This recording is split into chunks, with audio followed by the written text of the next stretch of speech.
Marahil, karamihan sa atin ngayon ay may mga sinusundan at sinusubaybayang mga influencers.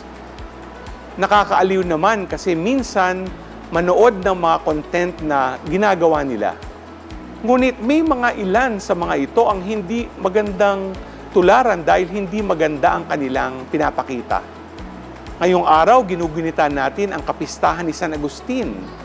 Hindi na iba sa atin ang kwento ng buhay niya. Naranasan niya ang lahat ng makamundong buhay bago niya tuluyang makilala ang Diyos at mamuhay sa kabanalan.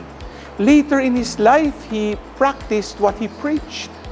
He turned away from his wayward life and showed his love for God and served the Lord. Sa gospel natin ngayon, sinabi ni Jesus na, "Woe to you, scribes and Pharisees, you hypocrites." Maraing tinulugsa ni Jesus ang baluktot na pamumuhay nila na hindi akma sa kanilang tinuturo. Hamon sa atin ngayon na kilalanin at siyasating mabuti ang mga influencers ng ating buhay na ating tinutularan. Sila ba ay magandang ehemplo ng pamumuhay ng tapat at totoo?